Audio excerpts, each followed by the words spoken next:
What's up, guys? It's your boy BJ, the one and only BJ the Barber, Joe's Inner Loop. Follow me on Instagram. I'm here today with our first ever episode of All Naps Matter. I have the illustrious guest, Ty. Hello. Good friend. Yeah, it's been a while. Yeah, it's been a while. We've been trying to link for like a month, seems like, but definitely complicating schedules. But yeah, we're here to talk and just kind of establish what the purpose of these podcasts are. You know, I'm a firm believer that everybody has a purpose. Everybody is uniquely and gifted to be one specific thing, but in this day of time, you don't have to. So I always want to feature somebody on the episode that's living a purpose-driven life. So yeah, you can start out. Let us know who you are, what you do, where you from. Of course. All those things. So, hello everyone, I'm Ty. I was originally born in Fayetteville, North Carolina. I moved down here when I was about 10, 11 or so. Shout out to J. Cole. And yeah, that's crazy that I barely listen to J. Cole. But yeah, so I am a photographer, I'm a videographer, and I plan on getting into motivational speaking. Right now, I'm just kind of living out my purpose. Yep. And it's one of those things that's been like a long journey. It's been almost 2 years. And when I originally started this purpose-driven lifestyle, I didn't know that it was going to be, at this point of where I'm at right now. So it's a journey. Like, I may be a photographer, videographer today and something crazy tomorrow. Who knows? So, but at the current moment, that is what I'm living by, photography, videography, and I also do marketing. So that's where I'm at. Okay, Hustle. so my first question was, you did tell me you went to college, but when you were in grade school, you never had any idea that you wanted to take photos and like work with cameras, right? Never. You mean like in college or just not just like, middle school, never, high school? Never. What was your focus? Actually, I knew that I had a creative mindset. I remember when we first got, those TVs where you can like pause and record or whatever while you go to school. The DVR, like it was like around that time. Yeah, the DVR had just came out, and I remember every morning before going to school, I would like record some music videos. Yeah, and I would like dance. I thought I would be a dancer, to be honest, because I would learn all of the dances to the videos. But I think now that I'm looking back, I don't think I was gravitated at the dance moves. I think it was the video, like the visuals, the song and the music. Did you try for the dance team in high school? I was on cheerleading squad. Yeah, okay, cool. In high school. Yeah. All right, but never in a million years would I thought I'd be able to, pick up a camera and create visuals like that. So yeah. So you posted something. You've been posting a lot on Instagram. If you ever get a chance, I'm gonna drop her Instagram name, guys, so y'all can follow her. Great inspirational person. I don't be thinking people be listening to me sometimes. And I mean, this paragraphs, and usually nobody likes to read. Yeah. So you're like, 7 words. Done. Yeah, some people do. So you posted a picture and it was with the camera. I think that's a Canon. Yeah.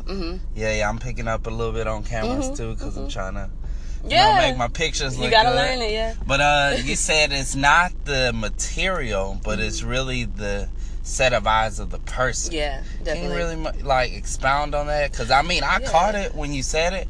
I was like, that's what I've been trying to tell people. Like, I feel like Spielberg and all these guys, Ryan Coogler, all these talented people saw it in their eyes. Yeah. And made it happen with whatever they had until they got what they needed to bring it to part. So, yeah, expound on that, because I don't think a lot of people caught that.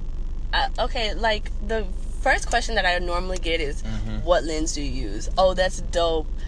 What lens? Or like they'll refer it back to the equipment. They'll be like, oh, that's a good camera, and I'm like, it's not the lens, bro. Like, it's not the lens. Like, anybody could shoot the same thing with the iPhone, and especially now that technology is moving, people are using iPhones to take pictures or record visuals and things like that. Like, it's expanded so much that honestly, it's in the storytelling, and it's in the person's visual. You know, you can honestly what tell a story with whatever you have in your hand. Like, it's not the camera, it's not the lens, it's the person. And you know, I elaborated and I said, you know, like, that's like going up to Serena Williams and saying, like, hey, like, you're a dope athlete. What racket do you use? Like, that makes sense. Like, no, like, it's not the racket. It's the talent. It's the individual. It's the person who's been working hard at that craft for years and years and years. You know, she could easily go get a dang racket from Walmart or something like that and probably still kill that shit. It happen. And still make it happen. And it's funny you said that. Like, now, I've been cutting hair. Now you're good. I've been cutting hair for 4 years. And when I first started, I was like, of course, you always gravitate and idolize people. And there's certain cats I was idolizing. I was like, the only reason why he A1 with the clippers is because he got them clippers. And I got these. So if I get them, I'm going to be A1 just like him. Yeah, exactly. And I always tell people, I feel like the millennial generation is like 85 to present. Exactly. It's a lot of 80 babies that don't want to claim millennial generation, but that's the booming of like MTV to now. And it's that we hear it all the time, but it's so true. But it's that microwave mindset. Like, you can skip the prep and the hard-on work of going out there to kill your food and washing it, cleaning it, preparing it all. You can skip all that, just throw it in the microwave, and you'll still have the same satisfying taste in 5 or 6 minutes if you just amp up the wattage. And it's the same in our generation, and we see it a lot with a lot of people we grow up with. That, if I just do A, B, C, and D, I'll get to Z. But you forget about all the other alphabets. You forget about E to Y. And you forget that it takes time and hard work and a lot of self-sacrifice. People do not understand the work that a lot of self-sacrifice. A lot. People do not understand the work that has been put in, like, these last. It's only been 2 years. It's only been 2 years. This is just the beginning. Like, this is just the beginning for me. But people don't understand the work that I've sacrificed within these 2 years, like, or the things that I've sacrificed. Relationships. Friendships. People start getting quiet on you. Like, oh my gosh, like, you know, going from work, home, you know, straight to, you know, perfecting my craft, staying up, watching videos, learning, and constantly doing work on the weekends, free work. Like, I'm still doing free work right now. People don't, they don't understand that. Like, with cutting hair, I went through a lot of free heads before I could get to a staple point where now I can say, oh, I'm a sole proprietorship. I got a clientele. And it's not on any boasting stance, because I firmly believe that God has orchestrated it all. And I remember, I tell new cats, I was telling a colleague yesterday, man, I sat right where you are. And that is the reminder now at this point that it's because of those miserable moments. I've had people tell me, man, and this is just being honest, if your cousin didn't tell me to not say nothing, I would have lined you up because you messed up my haircut. And I mean, that's something elementary, but it was those humiliating moments. That kept me humble to now. Oh my gosh, But it drove me at the same point, because it was like, I don't want to be out here not making people happy if I understand that a pinnacle pillar in everybody's purpose is to fulfill someone else. If I'm not doing at least that, I'm doing nothing. So, you know. So that is true. I believe that it's not the materials, because they're just tools. But it's the mindset. It's the days, the nights, the stressing behind it. And I'm like, yo, like, if you want to perfect anything, you know, perfect the vision, you know, perfect what you see, perfect, you know, things that you, like, look around in life, like, you know, like, everything has a story right now, from that guy sitting on the phone over at the Starbucks laughing. You can think about, like, some of the things that he's talking about. Or is that a woman? Sorry. Yeah. The person, or women, whatever. The person sitting over there, like, you can only imagine what they're talking about. So if you just capture that moment, the person that's seeing that picture is going to imagine what that person could be feeling. And, you know, like, that's what you want to really capture and start perfecting when it comes to photography and storytelling. It's not the equipment. Although the equipment helps. Now, don't get me wrong. Yep, because I wish.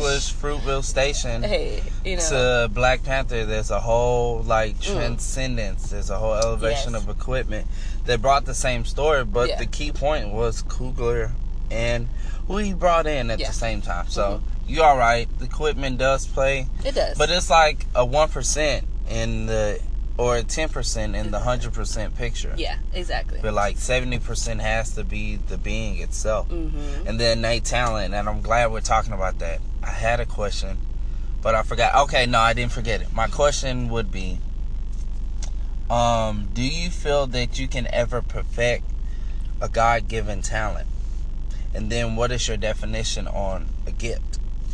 Okay, do I believe you could perfect a God-given talent? What's your definition of perfecting a God-given talent? Because perfection is a wide spectrum. Yes, it is, and it can go on. Like, you know, I believe, you know, perfection is God. You know, like, only God is perfect, and I feel like you know, that can go on to infinity. Like, he's like he's not limited to like what he could do. So sorry, what was the question? I was like, I just want to make sure I get it. One, can you, do you think you can perfect a God-given talent? Because talents are something you're born with, correct? Or is it, well, at least that's my definition. Yeah. I think and a gift is something that's been granted. Okay, so. Or you can swap it. Yeah. I believe they go hand in hand, but. They do. It's given by God. Yeah, and I kind of almost feel like I'm still kind of discovering that thing, you know, like, between talent and gift. But I mean, my gift is my talent, you know, like, my eyes are my talent. I mean, my vision. Yeah, you but said my that. talent is just, you know, my ability to work long hours, or be like detailed and things like that, like to the laptop, and like know how to, like, is good with like tech and stuff like that. That's my talent, you know, like, I'm keen to details, like, I love you know, working hard, you know, long hours, like that's my talent, because I have that you know, that skill set. That's the skill. But my vision is definitely the gift from God, because I create visions in my head that I'm like, I don't even know where this come from, you know, especially when I listen to music and you pair it, I can automatically start thinking about a vision or a video and that's God of what, that's God given. And I was having this conversation with someone. I'm like, yo, like, it's so crazy that I struggle with my vision, my physical vision, my entire life, because I had to wear glasses. I was a dorky person. I had circle glasses, you know, I struggle with that. And you know, it's crazy that he gave me that same gift, but in a different way, you know, like, it's like, okay, you're gonna suffer with your vision your entire life physically, but spiritually I'm gonna give you a gift that no one can see but you. So that's definitely that's powerful, man. That's powerful, man. That's definitely my gift. That's definitely my gift that God has given me. And can I perfect it? I think that's just discovery. I'm discovering it every day, and as long as I have that motive every day to discover God, which is my gift, I'm doing it. I'm doing my purpose. Discover it. Every day I wake up like, what can I do? What can I do? God, who do you need me to be today? And what, you know? Reference of your gift. Yeah, that makes sense. It's just discovery. I mean, and as you discover, that's when you perfect it. But you have to have that desire to discover it and want to know. And want to know where this vision could take you, and just, you know, like, you have to be curious. I don't want to bring it up because we still have a lot to talk about. But I think it was Churchill. Somebody said it. It was a quote that said, "You never obtain perfection, but in the pursuit, you obtain excellence." I think it was Churchill. I don't know. I'm probably mixing quotes. Probably so. I just said pursuit. But it is true. You never, because I mean the only perfect person that ever lived was Jesus Christ. We know that, we believe that. And for some of y'all who don't know, you learn something new every day. Yeah. But I believe that holds truth, because in my pursuit of trying to be the perfect barber, or be just the perfect husband, or just be a perfect person, I never became perfect. I just realized that I have more mistakes than anything. Yeah. But I learned to take those mistakes and now become detail orientated. I learned to just become excellent in what I can control. Exactly. Because the thing is, you never really control anything. You just kind of become okay with accepting which way it goes and just controlling how you respond. Exactly. So, I mean, it holds a lot of truth, and I'm glad you're saying these things, because it lets me know that I was thinking the right things when I was deciding to make this first step and even go this route. Even with, enough backlash. And not backlash in like no one wants to see me succeed, but more of like, I'm unsure and I don't want you to try and then fail. Yeah. But what I try to explain to people is that I'm so adapt to trial and error that I'm not afraid to keep going, because I've failed enough. Like, it doesn't scare me like it did in many a times where I'll get out there and just try. No remote experience. Yeah. I was trying as a professional barber when I first started. Yeah. Like, I never cut nobody's hair. And because I was more, and this is the big thing for those who are listening. When you're not sure, but you want to go that way, just be honest with where you are. Yeah. Because I wasn't honest. I was like, oh, I'm A1 barber just like you. Just let me work. It's okay, and then you're going to get humiliated. Yeah, I got out there, tried, and messed a lot of people up. And I remember I was cutting this one guy's hair. He's like, "You don't remember me, huh?" I was like, "Man, listen, I didn't cut probably 1,000 heads." And that's just to be modest. I've been cutting for a while now. I was like, "Man, I didn't cut a lot of heads. I don't remember you unless you're a weekly customer." And it wasn't to be rude. And he's like, "Man, I remember when you first started. You started over there, man, and you could not cut for nobody." And he's like, "Now, man, like, I see what you're doing, man. You putting in work, like." You eating. And for me, that was so encouraging, because it's like, man, I've been telling people this, because I have cats be like, "Man, I'm trying to get like you. You the boss. You the big man." And I used to play it down a lot, because my brother, he's a firefighter, and he was like, people would call him like, God would ordain them or would use them to let him know where he's going. And he said it took him to see that spiritually. When people say, "Oh, what's going on, Big Shot? You gonna be the next fire chief?" This, that, and the other, and it's not on a gloating stance. And he be like, "Nah, that's not me." Yeah. And he said he learned to not downplay what people are calling into existence. And the thing is, with calling into existence, we want it to be of our own will, but it's really what God has already purposed for us that He reminds us. And so, in saying all that, I've learned to say when people are like, "Oh, you're the big shot, man. You're the next hottest thing," or like you're going somewhere, instead of downplaying like, "Oh, that's not me," to be modest. It's like, "Oh, not right now." I'm understanding that right now that isn't my time and place, but eventually, if that's the Lord's will for me, it'll come to pass. But not right now. I appreciate it that you see what God is God working through me, because it's not me. Exactly. It's not me. It's just God working with me. The only thing is and excuse my language for all the Christian listeners, but I'm boss to the wall with this. Yeah. And like I said earlier, I'm boss to the wall in my confidence in God, because I know He has told me and He's shown me that, hey man, this is what you're supposed to be doing. You're seeking the kingdom. with your gifts and talents. Yeah, exactly. And in that, you're applying what my truths to your life. And now you're impactful, and now you're blessing other people. And so now it's like, man, it's not that it won't happen, it's just not its time. Yeah. And that's so crazy. We can go into a whole nother episode and have a whole other feature about timing and placement, and that's great. something I spotted, like. And me, I mean. Yeah, you can. It's doable and it's possible, but it depends on if you're balls to the wall about it. Yeah. And I don't mean to sound blunt and frank, but that's simply what it is at this juncture. Am I going to be balls to the wall in doing this? And can I say, I did a podcast while I was working, and it was about, is God bullying me? Yeah. That was the title. Yeah, I heard that. Like I told you, I've been listening to your podcast and stuff. That was the title, is God bullying me? Yeah.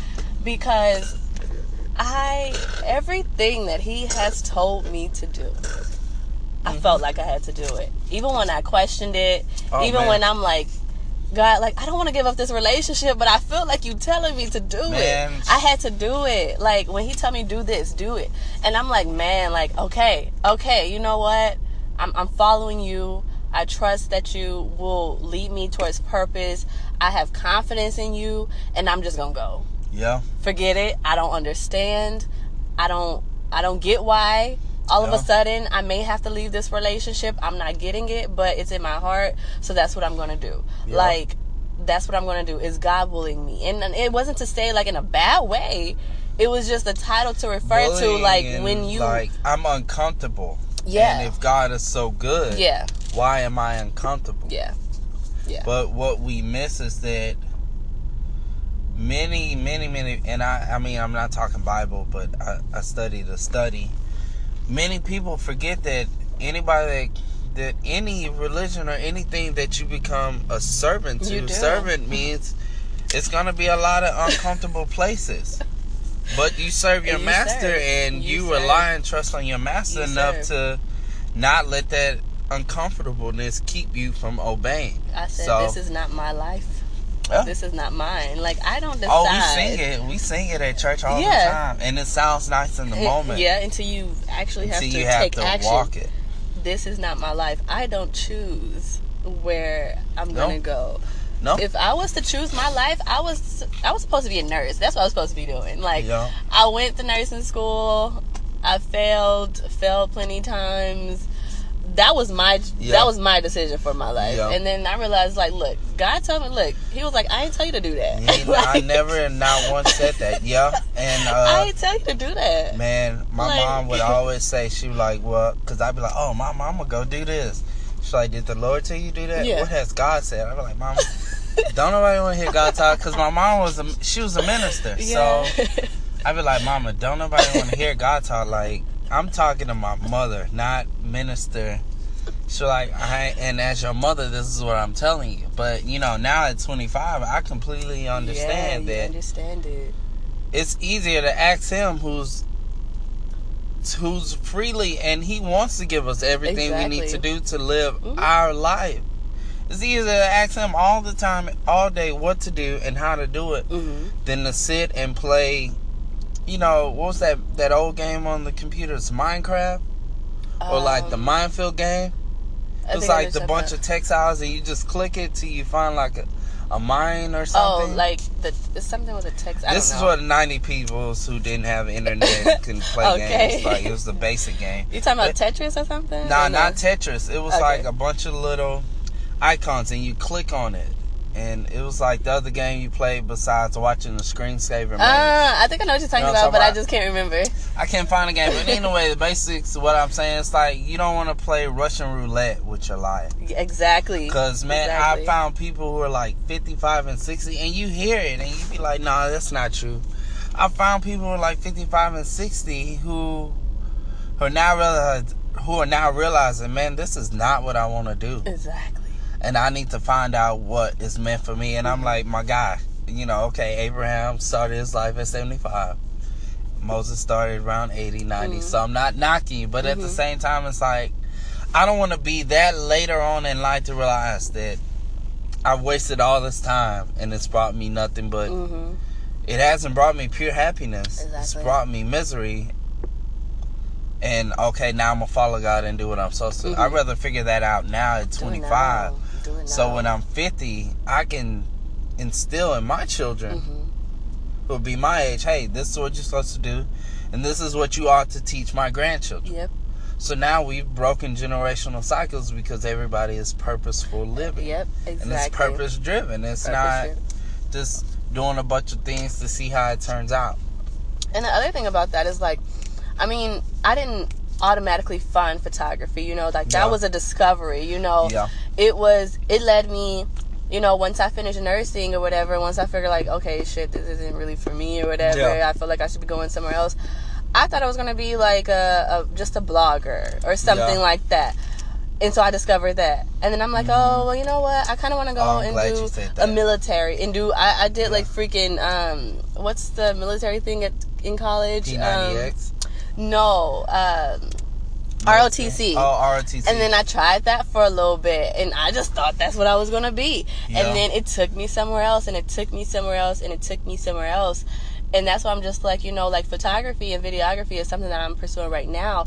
But just from past experience, it changes. And God just, it's a journey. It's a walk, you know, like it's just a constant daily walk of discovery, and that's just what it is. And it could be something else tomorrow, but he's leading me into these things, you know, all of those trials and errors of what I thought it was gonna be blogger. Oh, okay, well, no, I want to go into ROTC now. Okay, I want to do this now and do that. And it's like I had to try. I had to try whatever was on my mind just to try, you know, because it led me into something that I'm in now. And a lot of people will be like, okay, well, I'm going to try this. Okay, it didn't work. Okay, well, maybe I should just go back to what I was doing. No, like, try whatever it is that you're curious about. Pray about it. And whatever is on your heart, that's the key thing.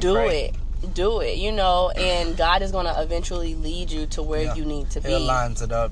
Exactly. Do you believe that sometimes God will let us sample what we're purposed to do or meant to do?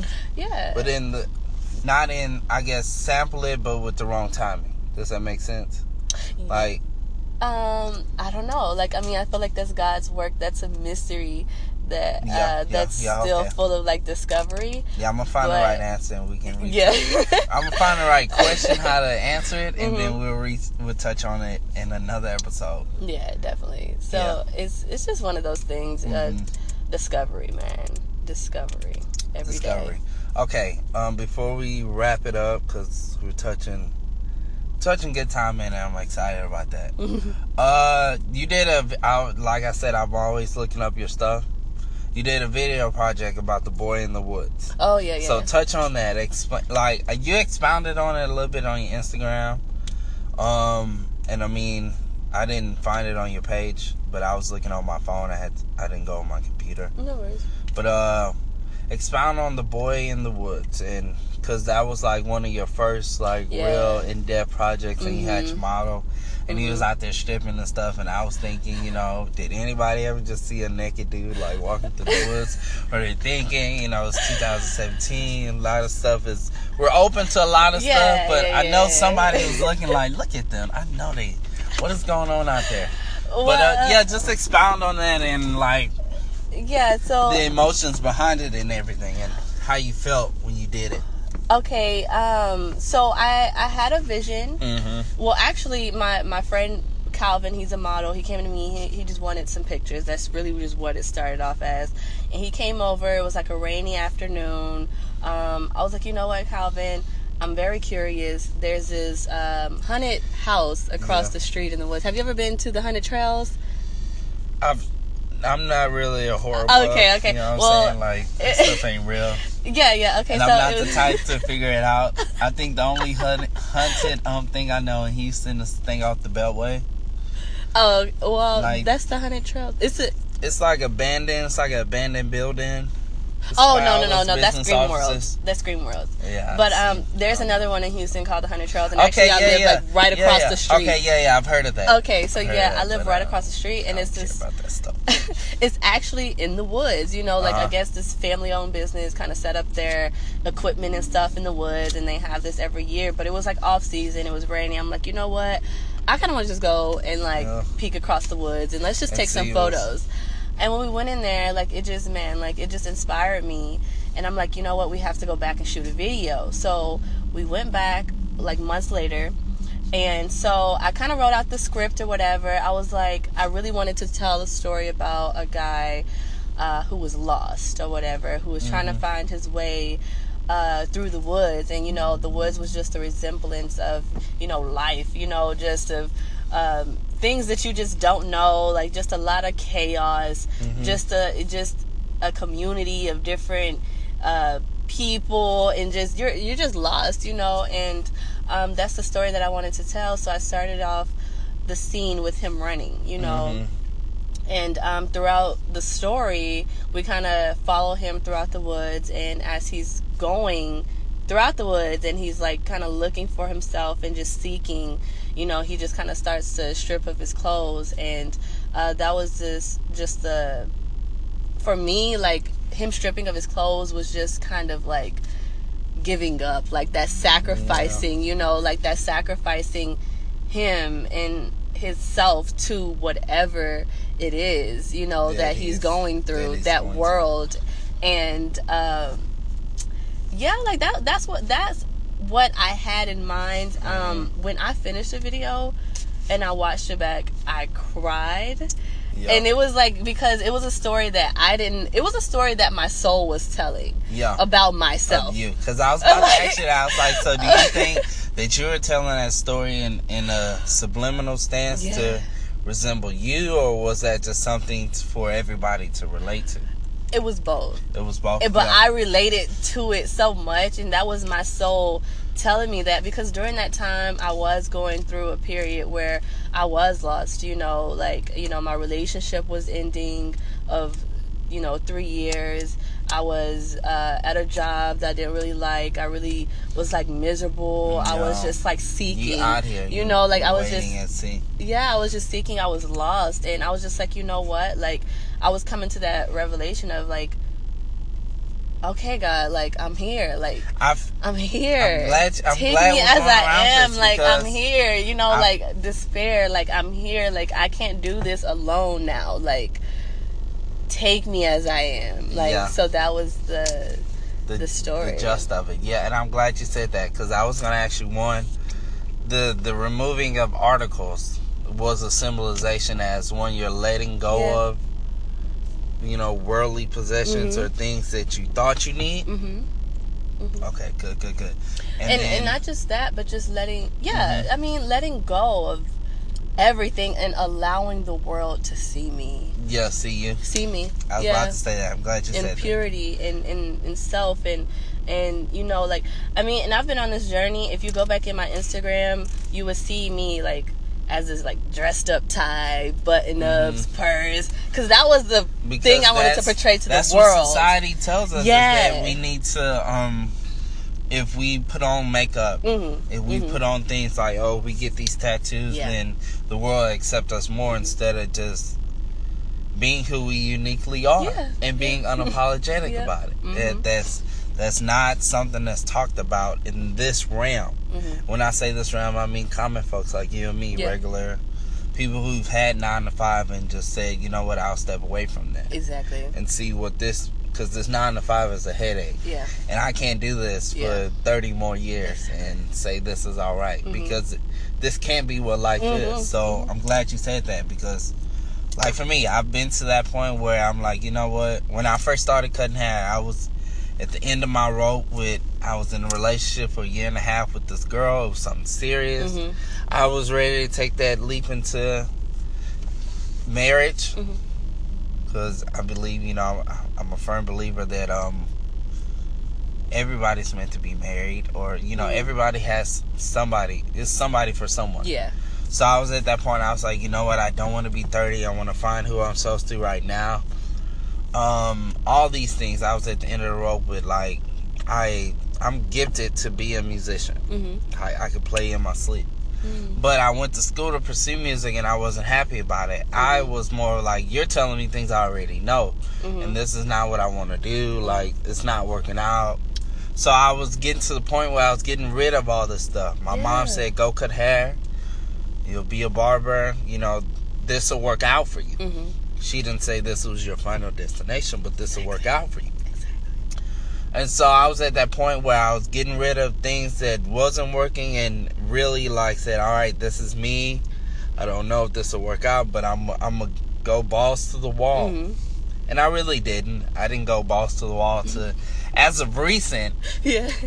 But it's I feel like everybody goes to that breaking point where it's like, you know, what am I going to do? Am I really going to go balls to the wall with this, or am I just gonna be like, you know what, that's cool, it's exciting, it's nice we're talking about that, but I'm gonna go this way. Yeah. So that's good. So any one of y'all, if you ever get a chance, please check out that film, or that it's a short film. Yeah, it's a two-part series. So see, I gotta check out the second part. I didn't even know. You didn't? Yeah. Nah, I seen it on Instagram. I was like, okay. I read the paragraph and I was like, oh man, this is dope. And you know, I seen her like stripping and I was like, okay. Oh, it's not nudity, you know, like. No, he's not that. He's not that. He's not that naked. It just kind of ends at that And point. I remember you saying you had cried because it was a symbolization of where you were going through and your life at that point. So it's really intriguing, and it's deep for those who are looking to be who they are purposefully. Yeah. So yeah, definitely. I always encourage to check that out. But it's been a journey. It's been a journey, and it's going to be a journey for anyone who's listening. Yeah, it is. It's a journey, but it has its benefits because I said at church one Sunday, I said God always, those who believe and trust in Him, He wants you to live supernaturally in the natural. Exactly. Yeah. What does that mean in 2018? That simply means you don't have to have a 9 to 5, but you're not broke. Exactly. And being broke means all your bills are paid. You ain't behind on nothing. And you get to eat what you want to. Because many people miss that. If I wake up and say, oh, I want chicken tacos, then go get chicken tacos. I'm living I'm better. And it's not to brag on the people who are less fortunate. Not at any chance. But it's, if God is kind enough to let me eat what I want and I don't have to eat what's here, what am I without? You know, I'm not without anything. Exactly. We misconstrue having an abundance of money to being all right. But, I mean, that's just the tip of the iceberg. If you ask me, it's so much more in-depth things. Because people who have money, they resort back to, oh, I have family, I have relationships, I have all these things that are not really tangible, like money, to keep me grounded, the bottom of the iceberg. And some who just say, I have money and I'm good. Yep. But I mean, money is great, it's grand, but the intangible things is kind of what keeps you grounded. But and that's another thing that has kept me humble in my journey, is because you know, like, I started off with nothing. Yeah. I'm still at nothing. Like, but I'm happy. I'm more happier than I've been working. Working. And I'm just like, yo, you know, like, I've lived worser than where I am right now. Like, I can do this. I can honestly do this. Like, so I understand what it feels like to be without. That's why it's no big deal for me to be like, okay, you know what? I'm just gonna go full pledge into this. Yeah. If I make money, great. If I'm broke, okay, great. But I'm giving my all. But I'm gonna give it my all. It goes back to that film. It's like I'm willing to get naked in a sense and expose all of me, because all the stuff on it ain't brought me nothing. So obviously the opposite should do better. And I'm glad we talking about that, because you become self-centered, you know, in a way. You become accepting of yourself, and that's just kind of, that's the reason why we don't. Yeah, you move freely, man. You think, you know, like, I'm not afraid to express myself by people opinions, like, that's what people, was that the question? Do you I think you said this before. You asked me, you know, what stops people from going after what they want. That's it. Humiliation. It's the opinions of others. It's like it's really the opinions of others. Like, we care and not knowing who you are. If you don't know who you are, you look for anything to identify you. But before we dive into the questions and wrap up the segment, a thought came to mind. I had and I told my wife before, I'm 8-9 months married now. In July, I make a year. Congratulations. So I'm excited. That's amazing. We got married July 7th, 2017. Wow. And for those number conspiracy theorists, 717 is completion. We know that. But 17 in a biblical sense means victory. So God He lets us know that, you know, everything we will ever do has been complete. And we'll always have the victory through Him. So it's a reminder. So it's no coincidence things worked out that way. Yeah. But like I said, I was at my breaking point with this one girl, and I was so sure I loved her. And my mom said, "You don't love her." It's like, "Mama, I do love her. You don't know what you're talking about. Watch out." And she said, if you loved her, would you love her like Christ loved the church? And I was like, Mom, what are you talking about? She was like, until you understand what that self-sacrifice is. One, this is where any man is looking for a woman. If you don't understand what the self-sacrifice is, if you don't understand your relationship with yourself in Christ, then you won't be able to fully comprehend a relationship between a woman. Because when you're the emotional counterpart, because we are the bride to Christ, we're emotional. We're everywhere, up and down, this way and the other. And He's constant. Never changes. He brings us back. You all ready? You ready? This is what God does to me when I'm tripping. he gives me my moment and brings me back and embraces me in love. So it reminds me that I have to do the same thing for my spouse and my partner. One. And then two, thing I was thinking about, I was arrogant enough to give God a list of the things I wanted in a bride. And I wanted that list to be the girl I was dating. And I cried and hollered to the Lord and fast, all that stuff. And she was never that woman. And He never told me why. And I was mad. Don't you be mad? I hated that God said no.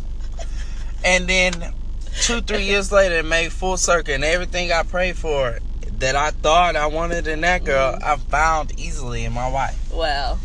And so it's like, after 12 years of just being pure friends, after nights of just real conversations and moments where she needed me to be there and I was there, and I needed her to be here and she was there unequivocally, it summed up into, now we have a beautiful marriage, we have a beautiful child, all these things. And amazing.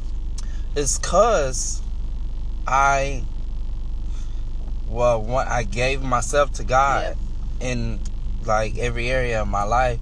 And He loved me enough to bring back what I asked for. So it's when you get to your breaking point, don't give up. What I'm saying is because sometimes and always He makes it full circle. He does. And you don't see it in hindsight. You have to get far, far back away and look and be like, dang, He really did that. And it's really better off than I could ever imagine. That's good. It's an exciting thing to take that leap. It is. It's scary, but it is. It's and I'm glad we're talking about this because, like I said, it's easy for somebody with money to say, "Oh, I'm gonna take this leap," and it's gonna work out because their safety net is their money, their finances. If you broke, like car note, your car could get towed in any millisecond. And that's what I said on my podcast. Yeah, I'm like, look, you thugging, like, you know, I'm in this 1-bedroom apartment, no couch. Like, I'm eating noodles every night, and if somebody buy me lunch, we good. Yes. Like, that type of lint pocket broke, because I done been there sometimes where I done got about $5 for 7 days and still had money to pay my tithes, and it was pay my tithes or go get me a number 5 from McDonald's on Sunday, for real. If you ain't that broke. Yeah. And when people talk about taking these leaps and giving it your all, you're like, man, listen, dog, reality says no. Exactly. And that's the challenge that God is always asking. Yeah. Are you gonna trust what you physically can see? Or are you really gonna get out here and just trust me? Do you trust me? And the self-check that God always gives me is that, really, you think your reality is bigger than me. And I'll be like, that was good. That is good. All right, God, I'm sorry. Forgive me. That was good. Because I did get arrogant and forgot that you are bigger than my present moment. And so now I can freely leap and go balls to the wall. That's the word for the day, balls to the wall. Yeah. Because it's been times where it was like, I'm not going balls to the wall, Lord, because So, you want me to do that? Oh, This is ground shaking. This is groundbreaking. But that's what he wants. Exactly. And in that, he accounts you righteousness because you really trust him. Exactly. So, yeah, it's glad we're talking about this. But we're going to wrap it up. My first question is, what's your definition of a good day? You kind of touched on the second one. If you have anything else to touch on the second question, you can. But the first question, what's your definition of a good day for you? To the people that are listening. So a definition of a good day would definitely be starting my morning off very early. I do a lot of meditation early out in the morning, outside, just sitting there. And what are you meditating on? Really, it's just, I wouldn't even call it meditation. I would just call it conversations with God. Yeah. Just talk. Yeah, just sometimes I even me and him really be having conversations. Yeah. Sometimes I be looking back look, if someone was looking at me outside, I know I would look crazy. But that's what it is. But I would talk to him. That's what we would it talk. is. I would laugh. I would think about things. That's what it's a relationship with God. It's a relationship with God. And it's crazy because I have such a deep found relationship with him that I miss going back to that spot. Did it stop? No, I didn't stop. It's still going. So I miss going back to that spot. Sometimes I would get off of work and be like, man, I can't wait to go sit in the backyard in my spot and talk to God. I would go to him, and that's really my good day. Just starting off the day with conversations with God. Then spending the rest of the day listening to music. I'm a big music person, blasting the music and just working, being creative. Yeah. That's my good day. It's simple, and I've been living that dream, and that's why I'm just if I can live this dream every day, I would be happy. I'll be all right, I would be happy if I could live this dream every day. See God's creation here and there. That's just my biggest thing. It's just to travel, and travel too. I'm getting past the whole getting blamed, just crazy drunk and getting endowed with substances, because it's those are vices and escapes. I don't need to escape from doing right or being in the right moment. I just want to experience it. Exactly. So I think that would just be my tail end thing. But kind of the same thing. I'm simple. A good day for me is simple. Yeah. Create, have conversations with God, and listen to music. Yeah. Now it's really just getting up and spend time with my daughter. I think being a parent is a beautiful thing. You kind of see all the good things that the world is hidden because of worldly experiences. Wow. You forget all the good things that are in you. So God has a beautiful way of putting that in your children, especially when they're younger. So I see all of me and all of my wife, and because of that, it makes me wanting to be more purposeful. Yeah. Even more, because it's man, she is a reminder, or my family is a reminder that this is my purpose, this is what I'm supposed to be doing. So yeah, I think that's really just my biggest thing, is spending time with my daughter. Of course, I love cutting hair. I love engaging with people, because I'm a people person. That's made full circle. The art behind it, the artistry and cutting hair, the whole sole proprietorship. I am a businessman. It's a good thing for me. I can be you can't own your own business outside of peddling drugs, because that's staple for guys my age. So I think that's just a basic just of that's a good day for you. Good day for me. We can talk about music, because I am a music buff. Man, I listen to a lot of music, and a lot of music, and I'm okay with listening to a lot of stuff. It doesn't shake my salvation. Because some church people, you should listen to nothing but gospel. Okay, but even gospel artists have inspiration from secular artists. But that's a whole nother podcast. But second question was, what makes people afraid of trying? And you already noted on it. If you can note on it again. We got to wrap up. Getting ready. I'm glad we got thus far. But, why are people afraid of trying? And what are your, just small projects that you're trying to complete this year, your goals? Okay, so people are afraid of trying. I touched on that. The humiliation. People are just scared. Yeah. We are all battling with fear. Every day. We love with fear. We get into relationships with fear. We go about our day with fear. We make decisions based off fear. Yeah. Everything is like just based around this scared, this fear or whatever. So like people are just scared, bro. Like at the end of the day, people are just scared. Yeah. They're scared to do something different. You're scared to leave that relationship. You're scared to do this. You're scared to do that. You're just scared. Because reality tells you that it's worse once you step outside of the circle. Yeah, exactly. So no one wants to step out their comfort zone. So yeah, we're all battling with fear. And quick plug. I've read this book called The Mastery of Love. The Mastery of Love. Yeah, everyone should read that book. Man, I can't remember. But if you guys go and just search I'll probably Mastery put it in of Love. the comments. Yeah, or it'll be in the comment or description. That's an awesome book. It just talks about how we're all crippled with a disease called fear. Yeah. And so it goes into depth about that. Fear is life-threatening. Like, we hear the saying, the grass isn't greener on the other side, but it actually is. Because on the other side of where you are, fear, it's greener. Exactly. But it's your perception of the grass. My sister always says it, man, and it's profound. She's like, and this is something her and the Lord have been dealing with, but whatever you perceive, that's what you'll eventually believe. Exactly. Your perception is your reality. And I mean, I can tie that to so many moments where I perceived that I wasn't good, so in return I wasn't good. But when I started believing and claiming that I am good and that it is possible, man, I amazed myself. So now I can speak with confidence that, man, you really about to get the best haircut of your life. Yep. So, and that's just a note on that. But last thing before we wrap up, we got some time. What is just one project that you're trying to complete for the year? One thing that you want to see through this year. My thing is just being disciplined with my time. And that's it. Cool. I actually want to get into documentary. I want to create a documentary sometime this year, or at least plan it or write it out.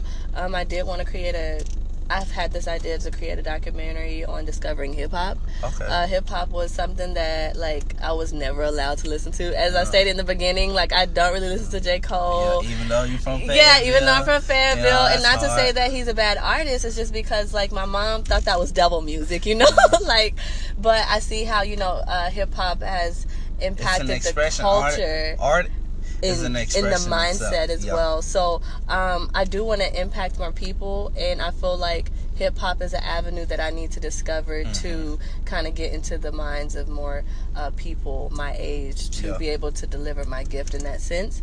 So I did want to create a hip hop documentary on just me discovering hip hop, studying different artists, finding different artists. That's never been done before. Yeah, and me just being this quirky girl, glasses, like not knowing a thing about hip hop, would probably have a different perspective on it.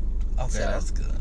Yeah, so definitely. I mean, I'm working with artists right now. Yeah. Right now, I'm working with Toby and Fat, and they're amazing people. Amazing people. He's a lyricist. Yeah. Right? He's like 3,000, but reincarnated. Yeah. From Houston, so that's even more impactful. Yeah, I'm just shout out to them. Yeah, shout out to Toby and Fat. I have my apparel and all you that do? Stuff. Yeah, and that's I know dope. The manager JD, my cousin cuts his hair. Jeff. Yeah, JD Dada. So shout out to them and the whole Live Out Loud band. I see you guys, David and Darius. Yeah, all them guys. So yeah, man. So, I know them through other people. So yeah, shout out to the best barber, Cleo, the one, the only. Of course. So I'm just trying to take my gift and apply it to music. I love music, so I want to help artists kind of, create content. Yeah, so that's important. That's where I'm at. That's important. Yeah, we're wrapping up. We're touching time. The Breaking Time. Follow her on Twitter or Instagram, right? Yeah. It's Twitter, the same Instagram. Ty Timlet. I'm gonna put it in the comments. Follow me on Twitter and Instagram at Joe's Interlude. Thank you guys for tuning in to this segment of All Nats Matter. Remember, stay purposeful, stay prosperous. Yes. All right, one love.